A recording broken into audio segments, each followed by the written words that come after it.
Hello, all of you vaingloriously wonderful people. This is the Dinka Jester RR, and I'm about to find out if it'll off-road. We're going to take the car to the top of the mountain to see how it does in a just general ascent, then we'll do a controlled descent right back down the same path, and then we do a damage descent that simulates what happens if things go oopsie when you're trying to get down the mountain. And that is the gist of Will It Off-Road. And almost right over my friends. I know some of you are maybe new to the channel, so you may be new to Will It Off-Road, but that's the whole idea. And of course, you can play Will It Off-Road Bingo by clicking on the link in the description down below. That opens up a new web page, and either just click on generate new card, and then either tap or click on things as they happen in the video. And if you get a bingo, make sure you put it in the comments. Or you can come hang out with us on the Vainglorious Discord server and tell us about it there. We'd love to have you. And if you're a member of the Vainglorious Discord server and you play on PC, well, you can join us for the recording of Will It Off-Road and other community videos every Sunday afternoon, plus every Saturday afternoon on GTA Online PC. We have a community live stream right here on YouTube. I do stream on Twitch as well on Thursday, Friday, and Saturday nights at 7 p.m. Central Time. Sometimes it's GTA, but usually not. So, the Jester RR is actually doing all right. I mean, it's rear-wheel drive, so there are those rear-wheel drive car in the dirt problems. I don't know its exact off-road traction loss. It doesn't seem to be too bogged down by the dirt, so I'm guessing it's a pretty low value. The bushes, however, do slow it down a bit, though not as bad as the next car we're going to take a look at. Oh my gosh, that one struggled. For those of you wondering where the Pfister Comet S2 R3 1999, I don't know, I can't keep all the comments we have in the game. The new Comet, if you're wondering where that was, I mentioned that we'd probably have it. I decided to wait until both of the new Pfisters were out and we'll do them together. So like the first week we did all Anis's, last week we did all Karen's, this week we're doing all Dinka's. And when the Dominators come out, the new Dominator comes out, we'll do, all Rapids. And we'll be able to do that through most of this season. We do have the Emperor that's kind of in its own little category, so we'll have to figure that out, as well as a bigger mod that's in its own little category. Maybe they'll get in the video. Who knows? But aside from, the wheel spin that we get that causes the back end to step out every once in a while, the Jester's been quite easy to get up and off. Granted, it's not breaking any records, but it is up in 2 minutes, 37 seconds. So, will it off-road? Yeah, and it did fine. I mean, anything under 3 we say is a decent car to take off-road. Granted, obviously, you don't want to take it through deep water and stuff like that. I do get those questions from time to time of why we don't test that, and because there's no deep water on this mountain. There's a mountain over there on the Sanchansky mountain, or lake, or pond, on the Sanchansky mountain range. If it had a nice trail that went through it, we could test vehicles there. But it doesn't. There's no easy marked out path to follow over on that mountain range. So that's why we use Mount Chiliad. Plus, it's one of the easiest to recognize paths in the game. I think probably just about everybody has been up and down this path at some point in their career in GTA Online. And if you haven't, I would encourage you to. And then see that it's actually not quite as easy to do at speed. If you're really careful, it's super simple. But at speed, trying to get the best time possible can be pretty tricky. And even going back down in a controlled manner, but still trying to get down as quickly as possible is also a very, very tricky thing indeed. And you can see not everybody manages to get it. There's a few dots that are already off the trail. Those are crewmates who either never made it all the way up or who fell off the mountain at some point on the way back down. It looks like Donkey had a pretty rough time on his original way up. And of course, you can hear all the shenanigans and outtakes and just goofiness that happens when we record Will It Off-Road in the Will It Off-Road behind the scenes video that I share only with channel supporters via the Vainglorious Discord server. We have a Vainglorious supporters channel, text and voice over there, and they get a link to a behind the scenes version of most of the community videos. And you can become a channel supporter either by becoming a member here on YouTube or becoming make a monthly pledge over at patreon.com/Vainglorious, or head over to twitch.tv/Vainglorious Gaming and become a subscriber over there. All three of those, if you have them linked to your Discord account, will automatically give you a role that gives you access to the supporters channel, which means you will be able to watch all of the behind the scenes videos. So coming around to our last little bend, and we're down easy descent in 2:25:39. By the way, those times, that's minutes, seconds, and then frames. 6 frames per second video. So it doesn't actually go all the way up to 0.99 for tenths of a second. I could convert it into milliseconds at the end, but then I would have to update the entire spreadsheet, and I don't want to do that because we've tested 308 cars as of today. And speaking of, the Jester RR is now the #1 in tuners, 10th of a second faster than the Calico GTF, which is kind of surprising. GTF all-wheel drive, because it's number 6 in sports, 4 seconds slower than the Revolter, and that's out of 56 sports cars we've tested. And it just edges into the top 20 at number 19 out of 308 vehicles. It is a 10th of a second slower than the Deveste, and as we mentioned earlier, a 10th of a second faster than the Calico GTF. And we're having a very rough ride down this mountain. The car's getting beat, but I just can't manage to get through the tunnels perfectly. I'm not having the best damage to sit here. And sadly, couldn't get the speed and the angle right to jump over the wood pile, so we did it instead. But we're down 1 minute, 21, almost 22 seconds. So we will take a look at the damage on the Jester RR. Most of the windows are gone. Most of the lights are gone. There is a redneck shooting at my friends nearby.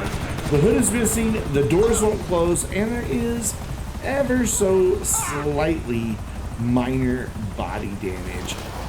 The redneck has been dealt with by Commander Hobo, by the way.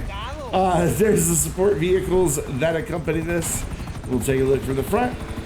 We'll take a look from the rear, and then that will bring us to our next vehicle. The Dinka RT, is that what it's called? RT3000, I don't know. Once I update my title, it'll have the right thing in there. Unless I go with what I said now, and then it was wrong, and then it'll be wrong. But, I don't know. Honda S2000, let's just call it what it is. Yeah, I like this car a lot. I think it's a good looking car. Lightweight drives, though off-road, it's lightweight and rear-wheel drive. Not the best combination, as you will see throughout this run. It doesn't have the highest amount of grip. It does okay, but it's not the grippiest thing ever. So the back end wants to get away from you in corners, and it gets even worse once you're in the dirt. There we go. Yeah, any little application of power, and if you didn't have just the right amount of grip, that back end is coming right around, leading to accidents with Commander Hobo. So there you go. That's one that doesn't appear on the old bingo card very often. You getting hit during the ascent and getting hit by Commander Hobo. I think that's an option on some of the bingo cards as well. Could be wrong. And there it happened twice. Wow. We don't need to count it once. But you can see definitely a lot more of a handful than the Jester was. Really having to work hard with this car to keep it going.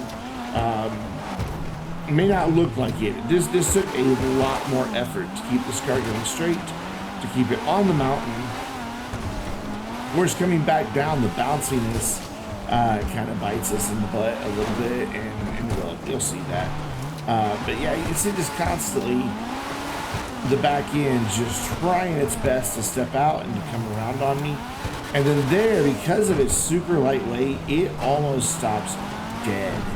in bushes. As a matter of fact, I think there's one spot coming up here. I could be wrong. I'm pretty sure once we get up to a big straight section, there's a spot where I hit a bush and the car just stops on a bush. And then I wind up getting hurt again, I believe. But so far, not a bad run. Again, far from the quickest, but not slow by any stretch of the imagination. We've got a lot of cars that have done it under 3 minutes out of the 308 we have tested. I want to say like about a third of them have made it. I think this bush here, yeah, look, I came to a almost complete stop. I was accelerating and everything. And of course, because I was accelerating and came to a near stop, the back end nearly came around on me. So I had to get on the brakes really quick, and then Hobo hit me. I thought I was going to go right off. I really did. And it's not Hobo's fault. I mean, you could say, oh, he's following too close. Nah, not really. It's hard to anticipate when these cars are going to just insta-stop on a bush. And it happened again and slowed me down again there. But able to kick the back end around almost too far. But look at this thing climb the side of this slippery hill. That's kind of impressive for what this car is. But we're up 2 minutes, 56 seconds. So will it off-road? Yeah, it does just fine. One of the reasons Hobo kept rear-ending me, we'll talk about in just a second. But that man... just the Enos Windsor just over in the distance doing a front flip. Makes it number 5 out of the 6 tuners that we have tested so far. 4 seconds slower than the ZR 350, but 10 seconds faster than the Fudo GTX. Of course, with 17 cars, I expect these things to trade positions a lot. So if you want to see their final results once we've tested all 17, you can check that out in the link down below. There's a spreadsheet that takes you to a Google Doc. It's just a Google sheet. It has all the times listed broken down by, first of all, just their ascent with every car, and that's it. That's the only way they're ordered, so 1 through 308. And then you'll see that the other cars that are yet to come, the drip feed and the ones we haven't tested, are also listed there currently without a ranking. And then there's another tab for how they do within their own respective class, like sports, supers, SUVs, stuff like that. So you can check that out as well. And then for the tuners, since they have their kind of own special subclass, I went ahead and created that special subclass for them. But it is number 28th in sports.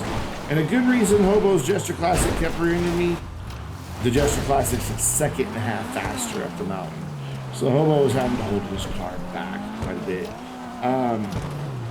So yeah, or you want to pick it this way, this car is just a second and a half slower. And it's also very bouncy, which leads to problems like that. You can see I just bounced on that landing and it just sent me up and over my turn and I missed the side of the hill. However, it does a really good job of climbing up the side of this hill and getting back to the track. So I guess at least disaster recovery is good there. The RT3000 is also 96 overall out of 308. 3/100ths of a second slower than the Nightblade motorcycle.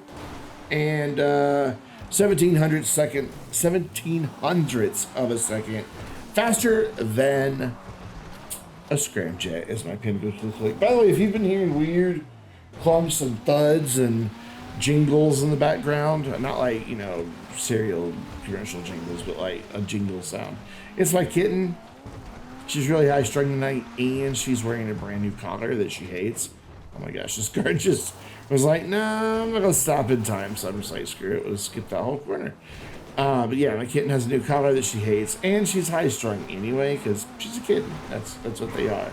They are bundles of energy and terror claws, and occasionally sweet cuddles. But yeah, so she's in the background playing, and I've been waiting for 2 hours for her to stop, and she hasn't, so I just finally recorded the video. We're down 2 minutes, 55 seconds, so of course we go back now to the top of Mount Chiliad as T-Hill indicates the direction we need to go, which is down, and we're on our way. Somebody got really close to me as we came off that ramp. I'm worried. Kind of scared I'm going to get landed on by somebody that was right behind me here. Oh no, I landed on him in his Albany Alpha. Sparing down. And it's just kind of funny watching the number of body parts that lined up. As Commander Hobo likes to call it, it's a garage sale of body parts. Because there's just multicolored body panels everywhere. I don't know what fell off my car right there. It almost looked like a side frame for the window, but there's nothing there to come off. It's just windows. And then later another piece looked like it fell off, but again, I didn't actually lose any pieces. I mean, I know the bumper and the hood and the door's gone, but it's just strange. Every once in a while it just looks like it loses a body panel when it doesn't. Or maybe I'm just running over somebody else's body panels and don't really realize it. So, oh, a bigginess in my way, and then I get punted by the same. I was lining up for a nice run through the tunnel, didn't get it done. However, I'm still managing to hold my own with some pretty decent driving. But not good enough with these two Luxo barges down here in the bumpy muddy bits with me. Especially when one stalls out right in front of me. I got by though. Let's see if we can get over the wood pile. I don't think so. Nope. I started spinning. Lost it. Big sad. Ooh, almost got landed on by the weenus again. I almost said weenus. That's wrong. We're down 1 minute 48 seconds and people are just crashing all over the place. So all the windows are gone. Most of the lights are gone. The hood, right door, and rear bumper are gone. The left door and trunk won't close. Bent wheels and pretty significant body damage. And of course, we'll take a look at our support vehicles over to the side. But again, make sure you're playing Will It Off-Road Bingo. Super simple to do, makes it a lot more fun to watch the video. And come hang out with us on the Vainglorious Discord server. And keep an eye on my merch page. That's a really bright flame. Keep an eye on my merch page. We should have some Will It Off-Road merch coming soonish. So watch for that. But until next time, I'm Brandon, reminding you to stay vainglorious.